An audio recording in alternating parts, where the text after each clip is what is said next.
Welcome to rSlash Am I the Butthole, where OP refuses to sign over half of her house. Am I the butthole for refusing to put my husband's name on the title of my house? I'm a 30-year-old woman, and I've been married to my husband, who's 34, for 8 years now. We live in a culture where you never combine your finances after marriage. Also, in the event of a divorce, there's nothing like common property or anything like that. You keep what you bought and anything that has your name on it. We met while we were studying, graduated the same year, and have the same income. Though I also do a bit of freelance work on the side. We're so in tune with everything, except how we spend money, and he likes to travel while I'm a homebody. Since the first day of marriage, I proposed that we share expenses equally. Then we should have a savings account to save for a house. He didn't want to save for a house. He said that his money is better spent on experiences. And anyway, there's nothing wrong with renting until we're in our 50s. Then we can buy a house. In the end, we agreed to have a shared account for expenses. Then, whatever's left is ours to do with whatever we want. He tends to take at least 2 weekend trips with his friends, staying at expensive hotels and going to concerts. Also, even though I cook almost every meal at home, most times he would just order out for lunch or dinner. I also go on weekend trips with my friends, but they're more like day trips to the beach, hiking in the mountains, scuba diving, etc.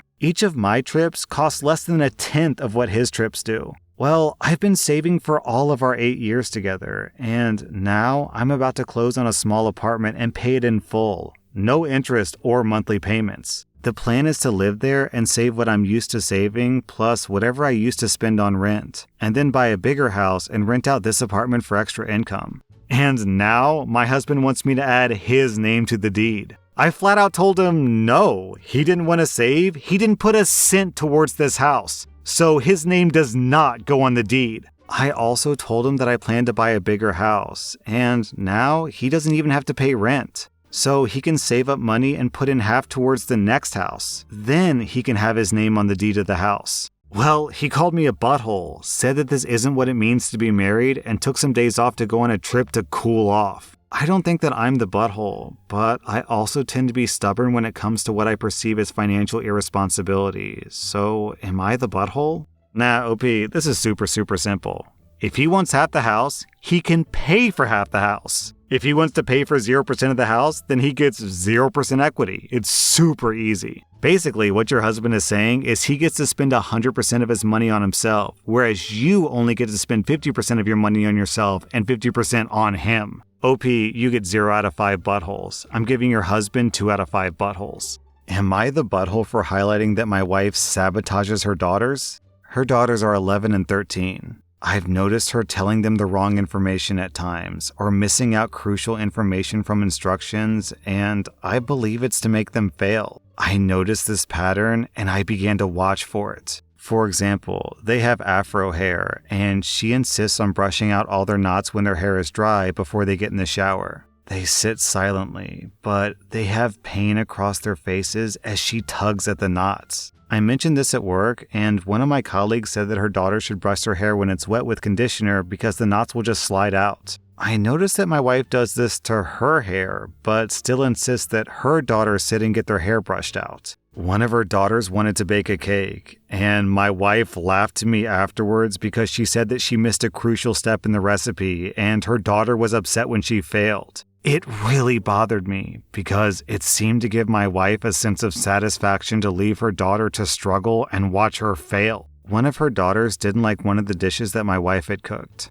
And then my wife silently punished her by ordering TV dinners and putting her on a TV dinner diet for the next month without any explanation. I gently approached my wife with this, and now she's giving me the silent treatment. Am I the butthole? OP.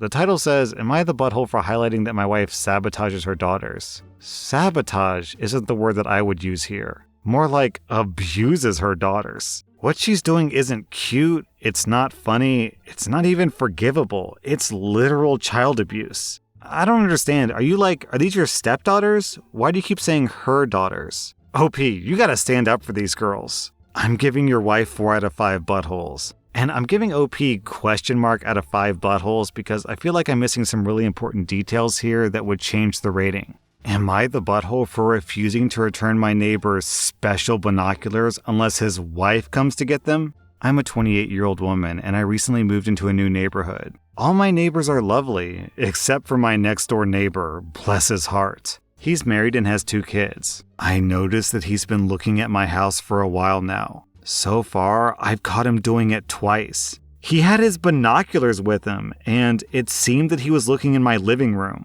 I hate confrontation, so what I did was close the curtains and go about my day, but it started escalating. The other day, he was peeking from his balcony at my backyard where I was sitting, and his binoculars fell in my backyard. I looked up, and he was gone. He knew that I saw him. I took the binoculars and put them inside. In the evening, he came knocking on my door, asking how I was doing and whatnot. I rolled my eyes, but kept it civil. He then brought up his binoculars and said, "They must have fell in your backyard earlier today." I was like, wonder how that happened. He said something about his kids probably messing with them, and he asked if I could go get them for him. I said that I do have them, but I won't give them to him unless his wife comes and gets them herself. He looked at me shocked and angry and said that those binoculars are his and they're special because he has them from when he was in the military. He said that his wife has nothing to do with this. I told him that I'll give them back once his wife shows up and asks for them. All he has to do is send her over. He threw a fit, saying that he can't send her because she'll misunderstand the situation. I told him there's nothing to understand if their kids were really the ones using the binoculars. And I insisted that I won't give them back until his wife comes and gets them. We got into an argument, but he kept his voice as low as he could, then left looking furious. He's been complaining about me wanting to stir up drama and keeps demanding that I return his binoculars back to him and leave his wife out of it. Am I the butthole? And if it matters, he's 37 years old. OP, your neighbor using binoculars to peep into your windows is both morally creepy and literally illegal. I say don't bother getting the wife involved. Get the cops involved instead. If I were you, file a police report, give him back his binoculars to get him off your case, and tell him that you filed a police report. Hopefully that'll be enough to get him to stop, but if it doesn't, you can always escalate with the cops or with his wife. OP, you get 0 out of 5 buttholes. Your neighbor gets 1.5 out of 5 buttholes. Am I the butthole for canceling my credit card after my boyfriend refused to return it to me? I'll preface this story by saying that me and my boyfriend have been together for 3.5 years. I'm 27 and he's 30. I've been jumping from one job to another while he's been unemployed due to health issues that affected his performance at work. Usually, I'm the one handling rent, bills, groceries, etc. I use my credit card to make any purchases that I want. Last week, my boyfriend out of nowhere asked for my credit card. I asked why, since I'm the one who handles payments and supermarket trips. He told me he wanted to buy some food, and I agreed to let him take it, but told him to return it later. He got back later, and when I asked about my credit card, he was like, "What credit card?" I thought he was joking, so I told him to just give it back. He said that he would just keep it with him. I asked why, and he said so he could start handling paying for stuff on my behalf. I felt uncomfortable with this, so I said that I would rather not burden him with this stuff, and I asked him to hand over the credit card. He refused and said that he'll just keep it since it doesn't have that much money anyways. I was livid. I tried to argue, but he told me, "Just trust me," and to let him keep it, and he swore that he wouldn't spend a penny from it. Next morning, I went ahead and canceled the credit card, then registered a new one. He must have tried to use it because he called and he was confused asking why the credit card wasn't valid anymore. I told him it's because I canceled it and registered a new one. He lost it and started scolding me, saying that he couldn't believe I had this level of petty and kept on talking about how I don't trust him with my finances and how financially abusive I've become lately, but I just hung up on him. The argument continued at home and he called me paranoid and unreasonable. Then he started cold shouldering me and sulking about it for days. I do feel like I hurt his feelings and I showed an amount of distrust towards him. Am I the butthole for canceling the credit card? Okay, OP, so first of all, you being distrustful of him was completely justified because this whole, "Oh, don't worry, sweetie, I'll just hold on to the credit card for you, to keep it safe. I mean, I don't want to spend any money on it, even though that's literally the only thing you can do with a credit card, but it's really important to me that I hold on to it." Like, yeah, that's just not trustworthy. Who believes that, honestly? Then, on top of that, your suspicions were literally proven to be true. So, not only was he acting distrustworthy, he was literally untrustworthy. He said that he wasn't going to spend a penny from it, and then literally the next day he tried to buy something with it. OP, now that you've canceled your credit card, maybe it's time to cancel your boyfriend next. I'm giving you 0 out of 5 buttholes. I'm giving your boyfriend 2 out of 5 buttholes. Am I the butthole for sneaking out of the restaurant after my fiancé told me to pay for his and his friend's meal? I'm a 33-year-old woman, and I've been engaged to my fiancé, who's 37, for 5 months. We don't share our finances because that's something that he wants. I recently got a raise. Now I earn 30% more than he does, and I notice that he's been using this to ask me to pay for him and his friends. Whenever I say no or why should I pay for this, he'd respond with, the 30%, that's why. He acts as if the 30% is unfair or that I'm not deserving of it. Several times, he's tricked me to pay for his and his friends' meals by asking me publicly.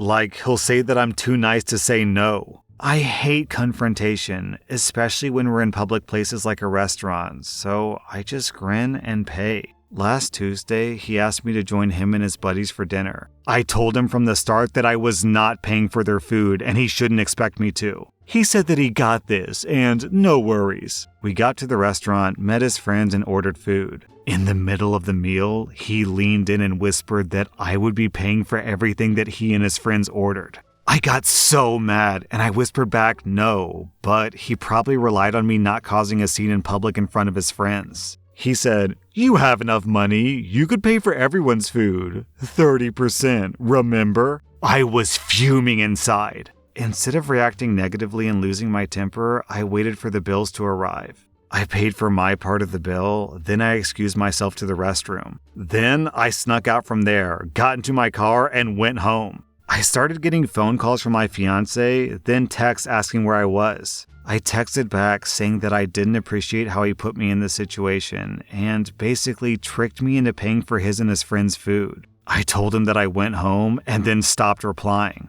An hour later, he came home and started yelling at me, calling me selfish, irrational, a cheapskate, and childish for sneaking out like that and leaving him stuck with the bill that he couldn't pay for. He had to call his brother for help. We had a loud argument and then he walked out. His friends didn't speak to me about this, but he told me that they're disappointed in my behavior and they're telling him to take time to reflect on the type of woman that he's going to be married to. Am I the butthole for what I did? Is what he's expecting from me fair or justified? Okay, so first things first, I kind of doubt that your fiancé's friends said that about you, that they're disappointed in your behavior and they want him to reflect. Yeah, I'm not really buying it. My guess, OP, is that your fiancé is trying to use his friends to guilt you into paying for his meal. But honestly, OP, I kind of feel like it's good advice. Maybe you should do some reflecting on the type of person you're going to be married to, because what is going on with your fiancé? This is textbook financial abuse. He's intentionally manipulating you into giving him money. Then, when you refuse, he calls you irrational and a bunch of other stupid names that have no bearing on the situation. I think this can be really simply boiled down to the sentence, your fiancé doesn't respect your boundaries, so do you want a husband that doesn't respect your boundaries either? Am I the butthole for calling a guy a nepotism hire after he said that I'm a diversity hire? So I'm a 22-year-old woman, and I recently started working for a prestigious company that is, unfortunately, very male-dominated. On my team, for example, I'm the only woman. There's Asian guys and one black guy, but it's mostly white dudes. And this is actually one of the most diverse teams. As a woman of color, it's been a challenging and sometimes isolating experience. Anyway, one of my coworkers, Michael, is the nephew of the CFO, and we started our roles at the same time. He's a white guy, an entitled douchebag, and incompetent, in my opinion. For whatever reason, he's disliked me from the very start, often trying to start arguments, being overly competitive, etc. It was difficult dealing with this because I didn't want to lose my job. Anyway, last month an incident occurred where my boss chose me over Michael to accompany him to an industry event. This really upset Michael because he assumed that he would be invited. He's been acting like an even bigger douchebag ever since. This all came to a head when I got lunch with my female colleague from another department. Michael insisted on joining us. He started questioning me about the event, but I wasn't interested in discussing that. Then he accused me of manipulating people to get ahead, which is ridiculous, and that our boss obviously wants to show off his exotic diversity hire. By the way, I'm multiracial and come from a poor and dysfunctional background. Michael joked that I ticked a lot of boxes. We argued back and forth until he once again said that I'm an obvious diversity hire bimbo. I was extremely pissed and told him that he's a privileged nepotism baby who literally gets things handed over to him. I said that he'll forever bask in mediocrity,